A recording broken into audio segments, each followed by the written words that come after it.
Ya, selamat datang kembali di Corner ya. Untuk video kali ini saya akan membahas terkait dengan bab materi kelas 12 khususnya matematika wajib, yaitu adalah dimensi 3 ya.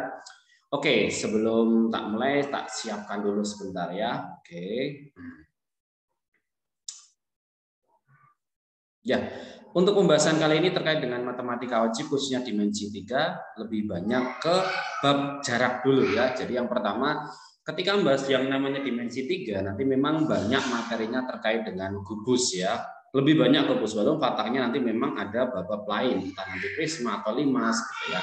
Nah, secara teori dasar terlebih dahulu kita akan mencari terkait dengan hubungan beberapa komponen di dalam suatu dimensi 3. Jadi yang namanya dimensi 3, kalau misal ya di sini tak kasih nama A, ini B, ini C, ini D, ini E, F, G, dan H. Khususnya di sini kubus terlebih dahulu ya. Ada beberapa komponen yang ada di sini. Yang pertama ada namanya titik. Titik sudut lah bahasanya gitu ya. Itu ada titik A, titik B, titik C, sampai nanti titik yang H. Kemudian yang kedua ada namanya rusuk ya, rusuk gitu aja ya. Kalau rusuk itu ya contohnya apa? Contohnya AB, contohnya BC, contohnya CD, kemudian contohnya AD dan yang lain-lain gitu aja ya. Kemudian ada istilah lagi namanya adalah sisi. Nah, kalau sisi itu bidang. Contohnya apa? Ya contohnya ABCD boleh, BCFG boleh gitu dan yang lain-lain lagi. Yang keempat ada namanya istilahnya diagonal bidang. Atau kadang ada buku yang pakainya namanya diagonal sisi ya. Nah, contohnya di mana di sini ya? Contohnya ini ada AC, ada BD, BG gitu ya. Nah, nanti totalnya memang ada 12, tapi kalau ditanyakan adalah panjang dari diagonal sisi itu nanti pakainya adalah S akar 2. Dengan S-nya itu adalah rusuknya di sini panjangnya berapa. Ada lagi istilah namanya diagonal ruang ya, diagonal ruang. Kalau di sini contohnya adalah AG boleh, contohnya adalah HB boleh, EC boleh, dan lain-lain. Kalau ditanya sama ya, nanti panjangnya. Ingat ini hanya kubus-kubus loh ya. Nanti kalau untuk yang lain memang lebih ke teori Pitagoras nanti yang dipakai ya. Nanti pakainya nanti S akar 3. Nah gitu. Nah, satu lagi sih kadang ya dibahas yang namanya bidang diagonal. Boleh, nggak apa-apa. Kalau di sini contohnya adalah BCEH gitu ya, boleh, nggak apa-apa. Atau ABGH, nah itu juga diagonal bidang. Dan yang lain-lain. Itu istilahnya dulu. Nah, pertama kemudian di sini berikutnya terkait dengan pembahasan apa itu komponen-komponennya ya. Makanya yang pertama di sini adalah kedudukan titik terhadap suatu garis ya. Nanti titik terhadap garis itu cuma dua. Dia bahasanya di sini tak bahasakan sebagai titik tersebut terletak di garis gitu ya, terletak pada garis atau terletak di luar garis. Ini gampang aja.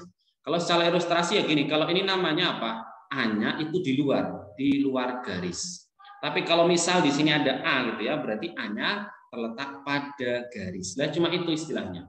Makanya di sini kalau ditanyakan titik terhadap garis ya, ingat garis itu sebenarnya tidak terbatas. Garis itu tidak terbatas. Kalau AB itu namanya bukan garis ya. Di sini sebenarnya lebih lengkapnya, lebih tepatnya adalah ruas garis gitu. Makanya di sini kalau garis itu sebenarnya bisa diperpanjang kemanapun boleh. Nah, gitu maksudnya. Oke, agak belak-belak dikit ya, nggak apa-apa wes ya. Jadi di sini ada keterangan bahwa gini ya, kalau titik terletak pada suatu garis, ya sudah titiknya itu terletak pada garis tersebut ataupun perpanjangannya. Makanya dikatakan di sini R itu terletak pada garis ED. Nah, benar. Atau titik Q di sini terletak pada garis AB itu juga betul. Kenapa? Karena kalau AB tak perpanjang, ya Q-nya dilalui. Kalau dilalui berarti Q-nya juga terletak pada garis tersebut. Beda posisi dengan kalau dia terletak di luar garis. Contohnya apa? Ini R tidak terletak di HC. Nah betul, kamu perpanjang kemanapun garis HC di sini ya, itu tidak akan pernah melalui R. Berarti R itu terletak di luar garis. Sama halnya kayak P. P dikatakan juga tidak terletak di garis AB. Itu betul. Karena posisi P di sini ya. Ingat ini AB-nya itu di sini loh ya. Kamu perpanjang manapun sama, dia tidak akan memotong titik P tersebut. Makanya dikatakan P itu terletak di luar garis. Oke ya, paham ya? Oke, lanjut. Sekarang dibalik kedudukan titik terhadap bidang. Sama, titik terhadap bidang itu otomatis juga terletak atau tidak terletak di bidang tersebut. Bahasanya sama. Bahasa terletak itu ya sudah, dia terletak di bidang. Contohnya sama ini. R itu terletak di bidang ADHE. Benar. Kan bidangnya ini ya, bidang ADHE itu kan yang ini. Nah, ini R-nya di sini benar. Tapi kalau di situ Q tidak terletak di ABCD itu juga betul. Terletak loh ya, bukan tidak terletak ya, terletak ya. Kenapa? Karena Q tadi bisa dilalui garis AB. Padahal AB adalah suatu garis yang terletak pada bidang bawah. Maka otomatis Q-nya juga terletak di situ. Beda dengan kalau Q itu benar, dia tidak terletak di bidang BCGF. BCGF itu yang ini ya. Nah, misalkan di sini tak kasih yang warna biru, boleh lah. Nah, berarti warna birunya tidak melalui titik Q. Makanya Q-nya tidak terletak di bidang. Ya bahasanya gini lah ya, kalau ini ada bidang, lah ini namanya A itu di luar. Nah, tidak terletak. Tapi kalau misal di sini bidang, lah A-nya itu berada di sinilah ya. Nah, tidak ngambang lah, bahasanya tidak ngambang. Memang dimensi 3 nanti kamu suruh membayangkan ya, lebih susahnya ke situ. Tapi nggak masalah, harusnya pasti bisa. Oke ya, itu kedudukan titik terhadap suatu bidang. Berikutnya lagi ada kedudukan garis terhadap garis lain. Kalau garis ke garis itu cuma ada 3. Dia nanti berpotongan, kemudian ada lagi dia nanti sejajar gitu ya, atau dia bersilangan. Kalau berpotongan itu jelas, kedua garis akan melalui suatu titik yang sama. Melalui satu titik potong yang sama. Contohnya apa? Contoh yang dibahas di sini adalah garisnya ED sama garis DC. ED sama DC. Ini ada ED sama DC, ini DC ya. Ini sama ED. Ini betul-betul berpotongan. Kenapa? Karena ada satu titik potong yaitu titik di sini. D itu merupakan titik pertemuan kedua garis. Nah, itu namanya kedua garis berpotongan. Tapi kalau kedua garis kok dikatakan sejajar, itu tidak memiliki titik potong sama sekali. Tidak berpotongan itu tidak memiliki potong sama sekali. Wes, ngambang sama-sama ngambang. Contohnya apa? Banyak di sini ya, wes banyak contohnya. Yuk, contohnya yang kedua ya. Ini ada AB sejajar HG. Benar, kamu perpanjang sampai kapanpun antara AB sama HG itu tidak akan pernah berpotongan. Banyak ya, mau AB sama CD lagi, ya nggak apa-apa, boleh. EF sama AB boleh, EF CD sama saja. Itu namanya kedua garis yang sejajar. Nah, kalau bersilangan itu sebenarnya kayak berpotongan tapi beda bidang. Makanya tidak berpotongan, tapi kelihatannya motong gitu aja. Makanya di sini mengistilahkannya adalah perpanjangan kedua garis itu tidak berpotongan, tapi apabila salah satu digeser nanti jadi motong. Nah, tapi kalau sejajar itu mau digeser kemanapun nggak akan motong, kecuali digesernya sampai beribit lah, itu udah jadi beda porsi ya. Nah, contohnya apa? Banyak di sini ya. Contoh misal ini loh. Contoh ya, contoh misal kalau yang bersilangan ya, di sini kasihnya AC sama FG boleh. Benar itu. Ini AC sama FG. Nah, ini bersilangan. Kalau kamu lihatnya dari atas ya itu akan kelihatan kayak motong tapi enggak sebenarnya. Dan ini kalau kamu geser ya, misal FG tak geser jadi BC jadi motong, nah itu namanya bersilangan. Nah, jadi kalau FG di sini tak geser jadi BC, nanti berpotongan namanya. Nah, berarti itu kasusnya tadi adalah bersilangan. EC juga sama PQ bersilangan, benar. EC itu kan ini toh. Nah, ini EC. PQ itu ini. Nah, ini kalau kamu lihatnya dari samping sebelah sini ya, itu akan kelihatan berpotongan. Kalau yang paling jelas tak kasih contoh ya, di sini adalah gini, CD dan BF. Nah, itu udah contoh paling jelas wes ya. Toh, kelihatannya kan motong di sini ya, kelihatannya motong, tapi dia sebenarnya nggak motong karena beda-beda. FB itu di atas, di depan ya, yang CD itu di belakang. Keduanya nggak akan motong. Kamu perpanjang kemanapun, keduanya tidak akan berpotongan. Itu namanya bersilangan.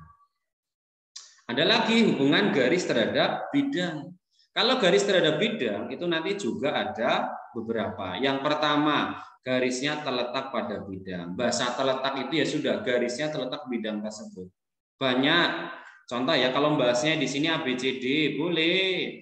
BC terletak pada ABCD, CD terletak apa ABCD, AB terletak di ABCD, lagi itu boleh. Kalau penyebutnya di sini contohnya adalah ED terletak pada ADHE itu juga boleh. Jadi bidangnya itu ABCD boleh ya. atau diperluas. Kalau diperluas ya di sini dikasih contohnya PQ, ya nggak apa-apa. PQ di sini juga terletak di ABCD, itu betul karena luasannya bidang bawah itu kalau diperluas pasti akan melalui PQ. Nah kalau nembus motong Mas, kalau nembus motong itu berarti dia kayak menusuk lah bahasanya gitu ya.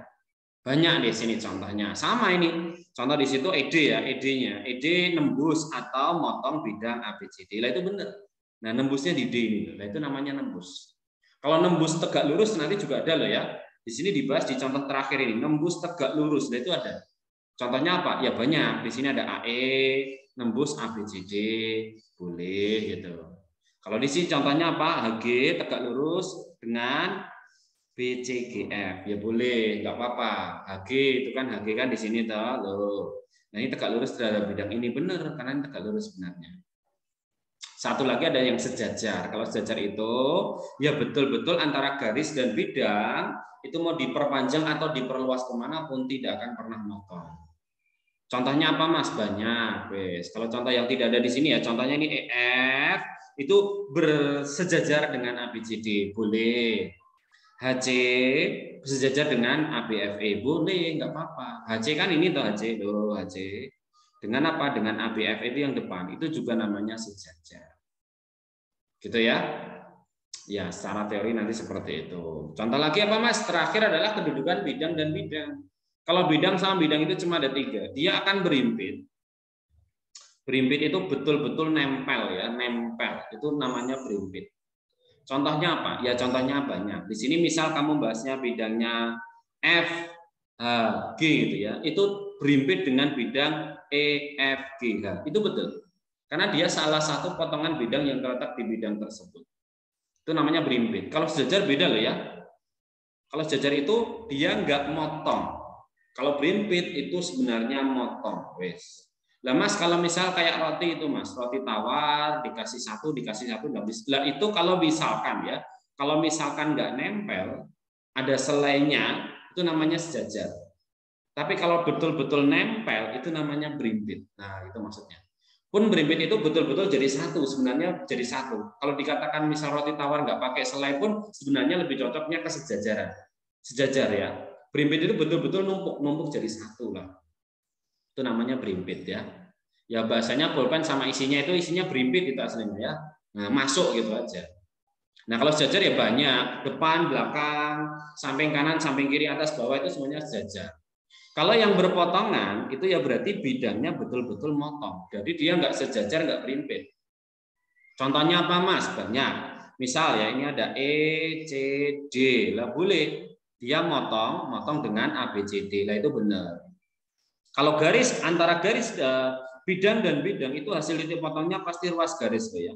Nah, gitu. Berarti kalau perpotongan misalkan ya antara A, B, C, D dan gitu ya dan C, D, E itu motongnya apa? Ya motongnya C, D, garis gitu ya. Gampangannya dua huruf yang sama itu yang namanya titik potong.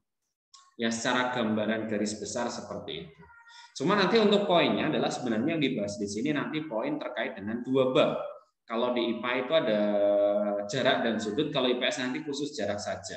Bedanya itu. Nah, terkait dengan yang namanya jarak itu nanti pasti ada hubungannya dengan namanya proyeksi. Proyeksi itu bahasanya membawa tegak lurus ya. Jadi ketika di sini misal ya, ternyata di sini misal ada bidang gitu ya. Terus ada titik, nah, titik A gitu. Nah, yang namanya proyeksi itu adalah membawa tegak lurus. Jadi A-nya di sini bahasanya adalah di bawah supaya tegak lurus, dan nanti ini dapatnya namanya adalah A aksen, itu namanya proyeksi. Jadi ini namanya adalah proyeksi, itu namanya proyeksi. Nah nanti macam-macam terkait dengan proyeksi itu. Jadi kalau proyeksi titik ke garis atau ke bidang itu macam-macam. Contoh ya, misal titik F di sini kalau tak proyeksikan ke AE, nah AE itu yang di sini, dan nanti jadi apa? Kalau titik ke garis itu pasti dari titik kembali. Nah, hasilnya adalah titik di situ yang mana tegak lurus. Ya tegak lurus F itu kalau ke A itu kan ya tegak lurusnya ke E. Sudah, inilah jawabannya. Itu namanya proyeksi. Kalau F ke AB, Mas. F ke AB. Kalau F di sini ke AB. AB itu kan garis lagi yang bawah. Ya sudah, tegak lurusnya itu ya berarti ya ke sini ini tegak lurus. Ya, makanya hasilnya B. Itu namanya proyeksi ya. Nanti karena hubungannya dengan jarak ya, karena jarak itu pasti nyari ya tegak lurus. Contohnya lagi apa Mas? Nah ini proyeksi garis ke bidang. Kalau garis CE di sini ya, CE di sini tak proyeksikan ke bawah ke ABCD, itu jadinya apa? Ya jadinya garis lagi. Cara mencarinya adalah kalau di sini titik C itu kan sudah jadi bagian ABCD. Ya C-nya nggak usah kemana-mana. C-nya tetap jadi C lah, itu maksudnya. Nah yang E di sini kan diproyeksi ya. Kalau E itu kan tak proyeksikan ke bawah, yang tegak lurus ya pasti jatuhnya di A ini. Nah makanya yang C di sini E-nya ya, E-nya itu jadi A. Nah E-nya itu jadi A. Ya itu nanti hasilnya. Makanya dia disebut sebagai CA. Lo sama. Kalau CH ke ABCD, coba di situ CH ke CDHG boleh nggak apa-apa. CH ini CH ke CDHG. Kalau CH ke CDHG itu kan maksudnya CE ya, CE ke CDHG. Oke. Kalau CE ke CDHG kan C tetap JJ karena udah jadi bagian ya. Kalau E ke tegak lurusnya kan ke H ya. Nah, makanya jadinya nanti adalah CH. Itu namanya proyeksi. Nah, secara umum teorinya nanti seperti ini. Konsepnya yang pertama adalah jarak ya. Nanti mungkin nggak semua dulu tak bahas. Ini yang poin-poin di awal dulu aja. Yang pertama, kalau ada jarak titik ke titik. Nah, kalau titik ke titik itu sebenarnya gini, kalau ada titik A sama titik B, ya sudah ditanyakan kalau jaraknya itu berapa, ya kamu tinggal hubungkan ruas garisnya ini. Nah, ini jaraknya, bisa anggap aja gitu. D itu tak anggap jarak. Yang kedua Mas, kalau titik ke garis. Nah, kalau titik ke garis nanti mainnya udah proyeksi. Jadi kalau ini titik ya ke garis ya kamu misalkan ditanya jaraknya itu jaraknya harus yang tegak lurus. Ya udah ini jaraknya gitu. Nah, yang ketiga Mas, kalau titik ke bidang sama titik ke bidang itu juga nyari yang tegak lurus. Jadi kalau dari bidang ini titik A gitu ya. Ya kalau ditanya jaraknya itu tinggal ditarik ke sini ya udah di mana tegak lurus itu D-nya gitu. Yang keempat, kalau ada misalkan garis ke garis, Mas. Kalau garis ke garis, itu kamu tinggal nyari panjang ruas garis yang menghubungkan keduanya. Dengan cara ini sejajar. Kalau sejajar pasti tegak lurus. Jadi harus sejajar gitu ya, Jaya. Yang kelima sama, kalau ditanyakan jarak antara garis ke bidang ya, garis ke bidang. Nah, nanti antara garis dan bidangnya kamu cari dulu garis yang terletak pada bidang dan dia harus tegak lurus. Nah, baru nanti ketemu jaraknya itu di mana. Yang keenam, kalau antara bidang sama bidang, jadi kalau bidang sama bidang, nah nanti kamu harus cari ruas garis yang sejajar kedua bidang juga, baru nanti bisa dicari jaraknya. Ya secara nalar, secara konsep nanti seperti itu. Kalau teorinya nggak terlalu banyak sebenarnya. Jadi yang pertama kalau bahas teorinya adalah yang pertama kamu modalnya adalah Pitagoras ya. Jelas ya Pitagoras ya, di SD sudah ada, di SMP diulang, SMA diulang kembali. Jadi ketika ini ada A, ini ada B, ini ada C, jelas. Nanti kalau A kuadrat ditambah B kuadrat adalah C kuadrat. Sudah. Tinggal diputar-putar sendiri. Kalau nyari B atau nyari A. Yang kedua saya sering namakan namanya adalah garis wakil. Kalau nanti kamu bahasnya adalah suatu segitiga yang kamu bahas adalah suatu segitiga yang sama kaki atau nanti sama sisi, maka garis wakil atau disebut juga garis proyeksi bolehlah. Karena pasti tegak lurus kok ini ya. Itu pasti posisinya nanti di tengah-tengah. Posisinya nanti di tengah-tengah. Sudah gitu. Itu namanya garis wakil. Yang ketiga, kalau nanti kamu dapetin segitiganya sembarang. Kalau ini A, ini B, ini C sembarang, betul ya. Maka nanti kamu bikinnya pakai aturan cos. Nah, ini dipaksa ya. Dah, aturan kosinus. Cuma nanti ini untuk yang segitiga sembarang. Kalau masih sama kaki atau sama sisi ya sudah pakai garis wakil gitu aja. Kalau siku-siku ya modal Pitagoras. Kalau masih sembarang ya nanti pakainya adalah aturan cos. Ya aturan cos itu gini.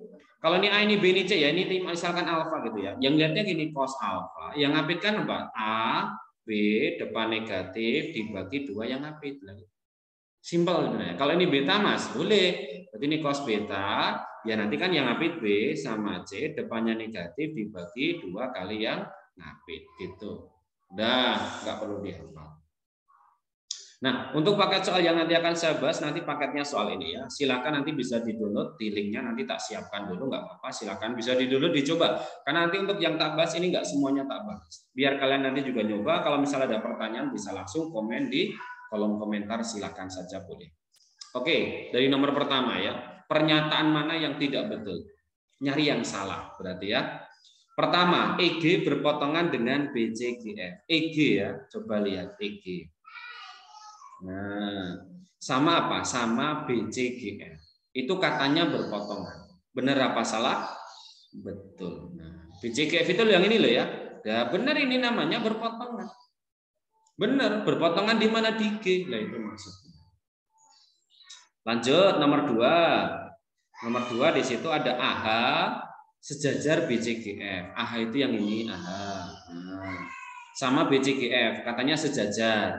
Bener. Jajar ya, jelas ya. Kamu perpanjang atau perluas bidang manapun di BCGF dan AH diperpanjang nggak akan berpotongan. Itu namanya sejajar. Yang ketiga, AH berpotongan dengan bidang BCGF. Nah, itu salah. Salah ya, namanya yang betul adalah sejajar. Udah, kalau ditanya yang tidak betul, ya nanti jawabannya hanya yang nomor 3 saja. Oke ya.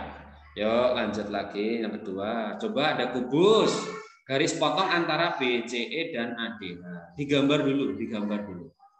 Ya, kalau di sini mungkin gambarnya agak kurang ya. Nah, nanti silakan kalau gambar kuncinya adalah jangan terlalu kecil. Untuk penamaannya nanti konsisten juga. Jadi misal ini A, ini B, ini C, ini D, ini E, ini F, G dan H. Coba dilihat pertanyaannya di situ ya. BCE dan ADH. BCE, ini BCE. Dan ADH ya. Yang gambarnya harus bagus aslinya ya. ADH gitu. Nah, ADH itu yang ini. Nah gitu. Nanti berpotongan di bagian mana lah gitu. Nah, itu namanya dua bidangnya belum berpotongan ya. Kalau ingin nyari titik potong itu caranya digeser. Yang penting kamu gesernya tidak boleh mengubah arah. Ya lebih gampang kamu geser yang ADH ini aja, ADH gitu. Nah kalau ADH tak geser ke kanan gitu aja ya. Ini kan sama kayak bidang ini toh. Loh sama. Nah, yang namanya bidang sama bidang itu perpotongannya pasti garis. Kalau dia tak geser menjadi BCG ya, maka dia akan berpotongan jelas di titik garis dan BC. Makanya jawabannya yang C. Udah ini namanya tinggal di ya, jadi kalau dua bidang atau garis dan bidang atau garis dan garis itu bersilangan, caranya kalau mau tadi potongnya dicari, digeser. Itu nanti akan kelihatan. Oke. Lanjut nomor 3. Titik P dan Q masing-masing berada di tengah-tengah DH dan BF. Jelas ya. Coba garis PQ akan tegak lurus dengan bidang apa? Nah, PQ ini akan tegak lurus terhadap bidang apa? Cek satu-satu ya. BCGF yang ini tegak lurus enggak? Enggak mungkin ya. Karena miring ya. Kecuali P-nya di tengah-tengahnya ini benar pasti tegak lurus. Nah, salah. ACGE. Nah, coba ACGE. Bisa bayangin ya, jelas ya. Nah, bener ini ya, karena ini nembusnya itu tengah-tengah. Ini pasti ini tegak lurus, tegak lurus jelas itu. Makanya yang betul jawabannya yang B. Ya memang tidak ada alasan khusus ya. Masalahnya adalah cuma kamu harus membayangkan saja. Ya gampangannya jelas wes ya. Kalau misal tak ambilkan bidang yang lain kan garasiannya sebenarnya ini toh. Ini kan jelas tegak lurus ya. Sudah pasti tegak lurus. Kenapa Mas ini tegak lurus Mas? Ya karena sifat dari persegi itu kedua diagonalnya memang tegak lurus. Wis pasti itu udah aturannya gitu. Makanya betul jawabannya yang B. Yuk lagi nomor 4. Kubus lagi boleh. Yuk, ini kelihatan jelas ini ya.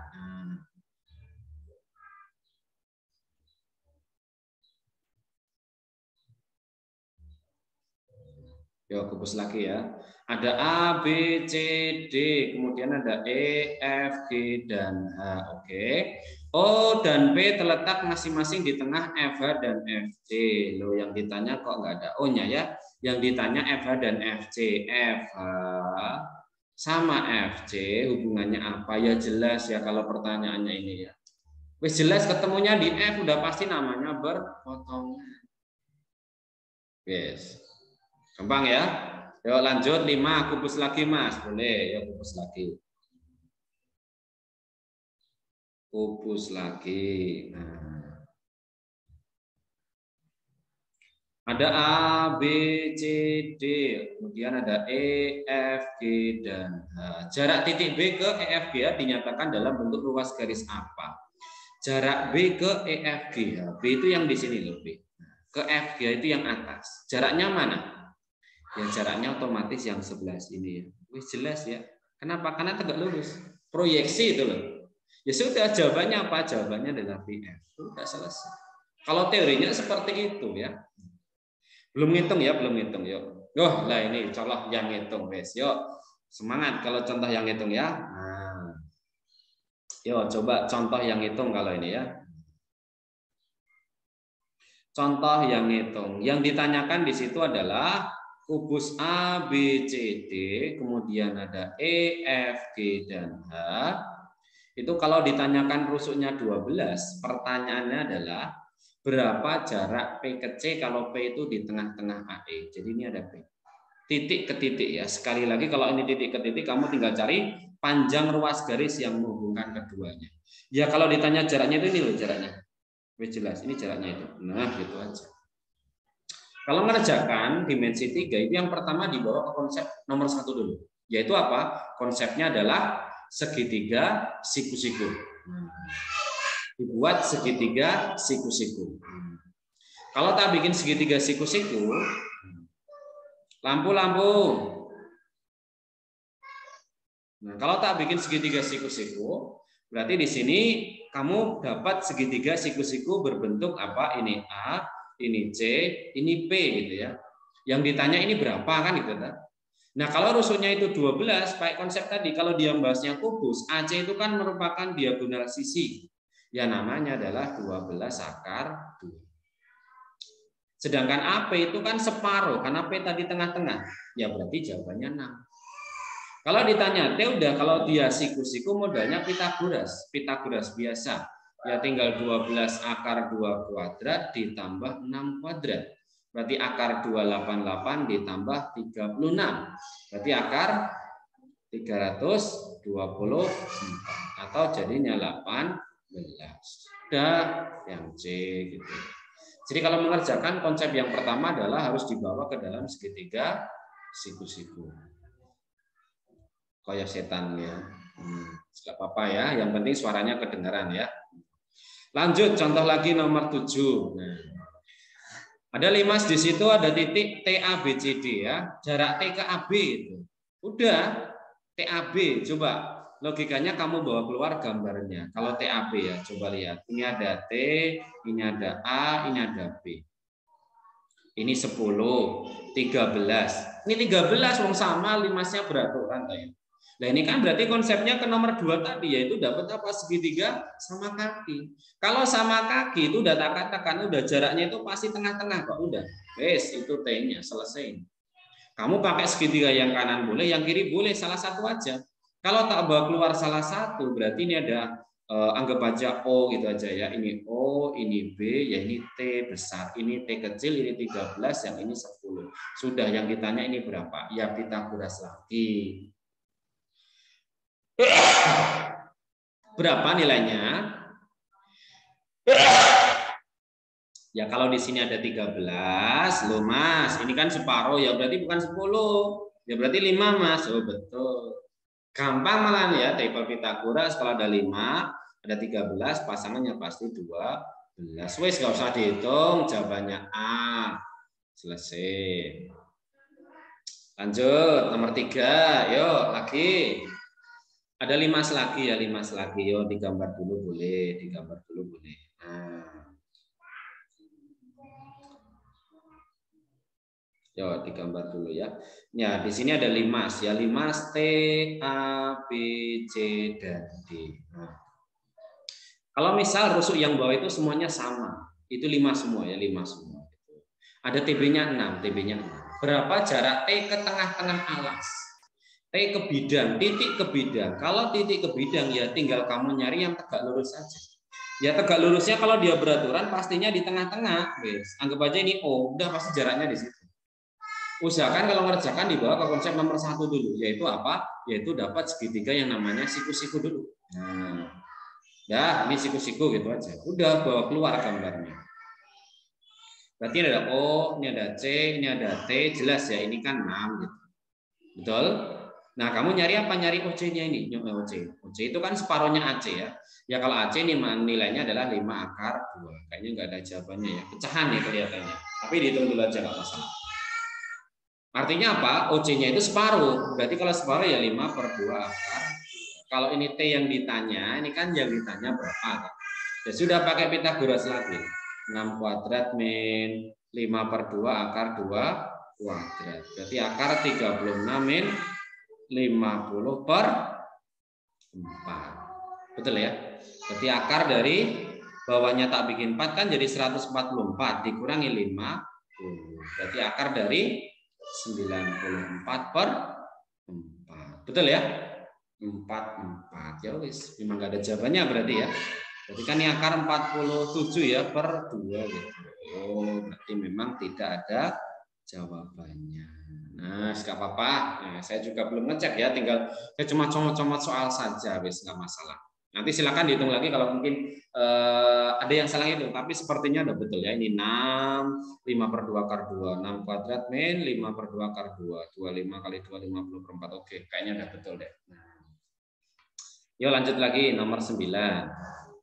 Kalau 9 namanya kubus ya. Oke, namanya kubus. Nah, kubus. Oke, tak gambarkan dulu.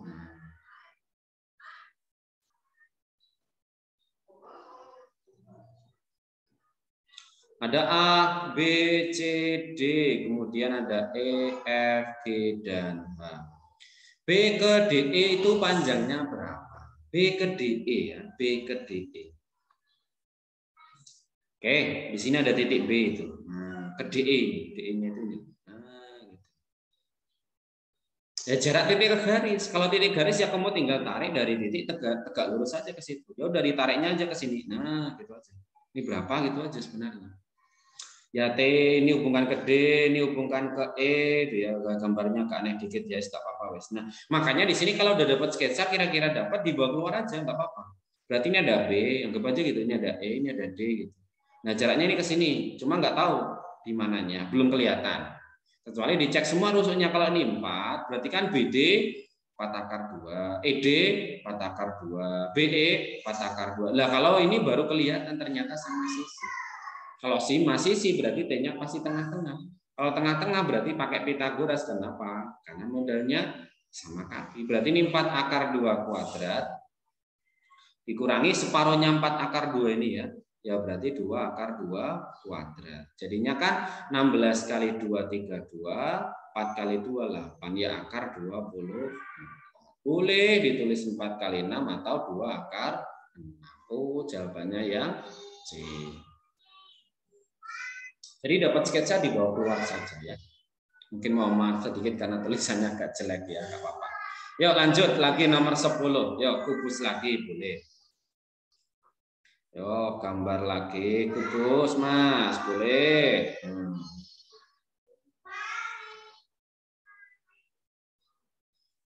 Ada A, B, C, D, E, F, G, dan H. Rusuknya 6. Oke. Jika T tengah-tengah F, jadi ini F itu ada T ya. Oke, ini ada T. Dijanyakan di situ jarak dari E ke AT. E ke AT, ini AT. Titik ke garis lagi ya. Titik ke garis lagi ya. Sudah, sama ini ya. Tinggal kamu tarik dari E ke AT tegak lurus gitu aja sudah. Hubungkan E ke A, hubungkan E ke T. Udah, pembentukan segitiganya itu kalau bisa siku-siku dulu. Itu cara paling gampang. Jadi kalau di sini tak bawa keluar gambarnya ya. Oke, di sini ada gambar ini A, ini T, ini A, E ya. Nah, ditarik ke sini tegak lurus. Jadi ini tegak lurus juga gitu.